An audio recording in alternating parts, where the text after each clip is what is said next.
Beb, ini masjid kita Beb udah mulai dimasukin aliran-aliran yang di luar ahlus sunnah Beb.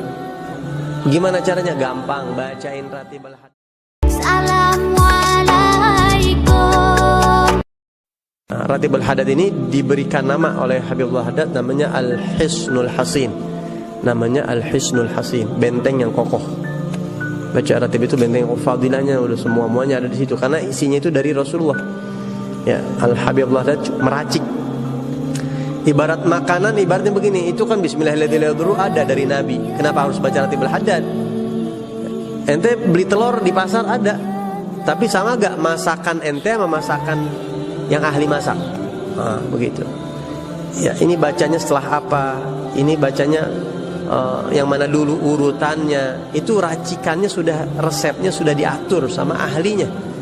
Yang Habibullah ini dari kecil memang sudah ahli wirid. Ya. Nah, bukan menurut kita, baca ini dulu, habis ini dulu, enggak. Tapi beliau sudah mendapatkan isyarat dari Allah Subhanahu Wa Taala.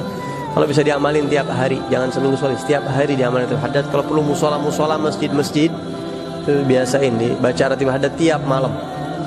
Ya, terakhir ada satu tempat di Bekasi Timur, di kota Bekasi, di Bekasi Timur ada satu tempat, satu masjid.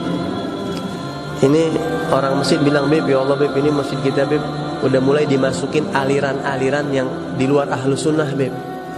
Gimana caranya? Gampang, bacain Ratibul Haddad tuh masjid tiap malam.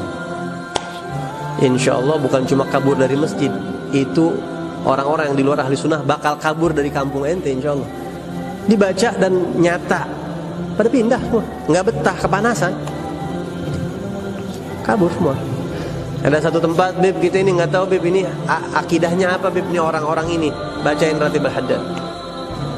Ya, ketika dia mulain panas nggak mau dan nolak, nah itu udah tanda-tanda gitu. Walhasil Ratibul Haddad ini benteng yang kokoh, jadi dibaca. Bisa, khususnya anak-anak kita diajarin, diwasiatin tuh. Ya, jangan maneh badai jadi dokter, badai jadi pilot, terserah. Tapi jangan lupa baca Ratib tiap hari. Usahain begitu. Jadi dia mau pergi kemanapun dijaga nanti sama Allah. Ratibul Haddad ini Al-Habib Abdullah bin Ali Haddad sudah mengijazahkannya secara umum untuk semua umat Islam. Jadi kalau ada orang baca Ratibul Haddad tanpa ijazah pun nggak apa-apa. Walaupun kalau dengan ijazah lebih mantap. Ya, ijazah itu lebih mantap. Tapi anda nggak baca karena sudah diijazahkan sama Habibullah Haddad. Makanya kata ulama Ratibul Haddad ini layak disebarkan di kalangan orang awam. Ya, layak disebarkan. Kenapa? Karena sudah diijazahkan secara umum. Apa itu ijazah? Kita biasanya kalau mau wirid suka minta ijazah. Ijazah itu bahasa Arab dari asal kata ajaza yujizu ijazatan. Artinya apa? Memperbolehkan atau mengizinkan. Asal katanya jaza yajuzu, boleh. Ya. Artinya sudah bisa lewat masuk begitu. Nah, orang yang baca ratib dengan diberikan ijazah atau baca wirid zikir apapun dengan diberikan ijazah, berarti dia seolah-olah sudah mendapatkan izin. Ya, berarti dia seolah-olah sudah mendapatkan izin. Ibaratnya ente udah legal. Ratib yang atau zikir yang ente baca atau ratib atau hizib yang itu sudah legal. Atau secara tidak langsung ente sudah dapat izin dari penyusunnya. Kan nggak ketemu Beb, karena ente dapat izin, penyusunnya ngasih izin ke muridnya, muridnya ngasih izin ke muridnya lagi, muridnya ngasih izin ke muridnya lagi, ke muridnya lagi, sampai ke yang dapat ijazah.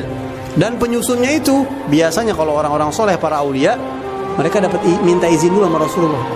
Jadi Rasulullah ijazahkan, ente sebarkan wirid ini, ente boleh sebarkan, dapat legalitas dari Nabi Muhammad, resmi diizinkan secara batin, baru ngasih ke muridnya lagi, sehingga ketika ente dapat ijazah berarti nyambung tuh bacaan ente. Ketika ente baca nyambung dan nggak bakal ada efek sampingnya.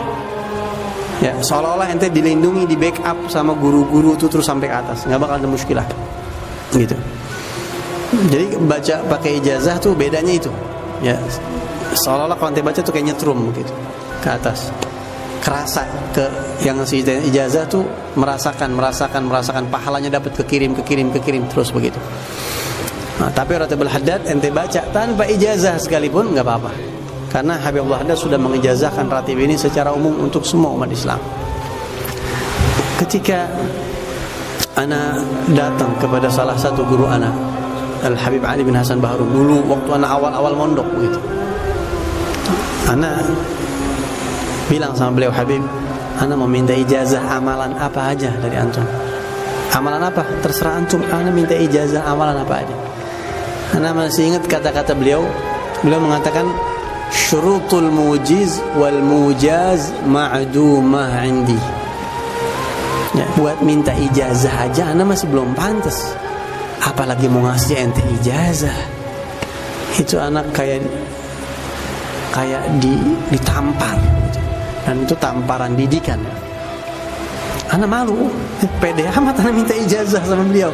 Beliau aja bilang ana minta ijazah aja nggak pantas, apalagi mau ngasih ente.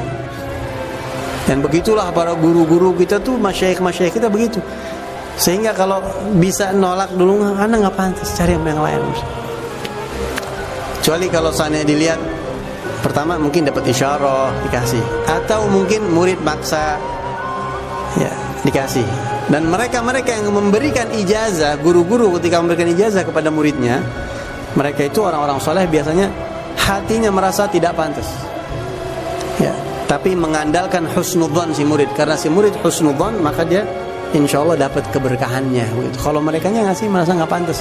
Makanya kita sering dengar para ulama, para habaib, para masyayikh kalau memberikan ijazah itu biasanya ada kata-kata in sahhatil ijazah. Kalau ijazah itu sah, saya terima. Kalau ijazah itu benar-benar memang ada, maka ana ijazahin. Takutnya ana nggak ada. Sampai sebegitu mereka. Jadi nggak sembarangan nanti. Ya, nah makanya ketika kita mendapatkan ijazah, kita sangat senang, sangat bangga. Nah, dan kadang-kadang ada amalan yang diijazahinya ana ijazahkan kepada ente, dan ana ijazahkan ente untuk mengijazahkan orang lain. Ada juga yang seperti itu. Nah, sehingga kita mengandalkan izin dari guru-guru kita begitu. Ya, dan tujuannya kenapa kita mengijazahkan? Ijazah itu kayak semacam MOU begitu ya, supaya dia ini termotivasi, supaya dia ini bisa istiqomah, supaya dia ini mau ngamalin. Mungkin kan orang lebih semangat begitu. Kalau ada ijazah kan kayaknya perasaannya beda begitu ya. Mudah-mudahan bisa istiqomah dia begitu kita ijazahin. Walaupun kita jangan pernah merasa jadi orang yang pantas buat kasih ijazah sama orang. Jadi tujuannya apa? Untuk meneruskan ilmu guru kita, bukan karena kita pantas. Dan yang kedua, dengan harapan mudah-mudahan si murid ini husnudzan. Jadi kita kasih.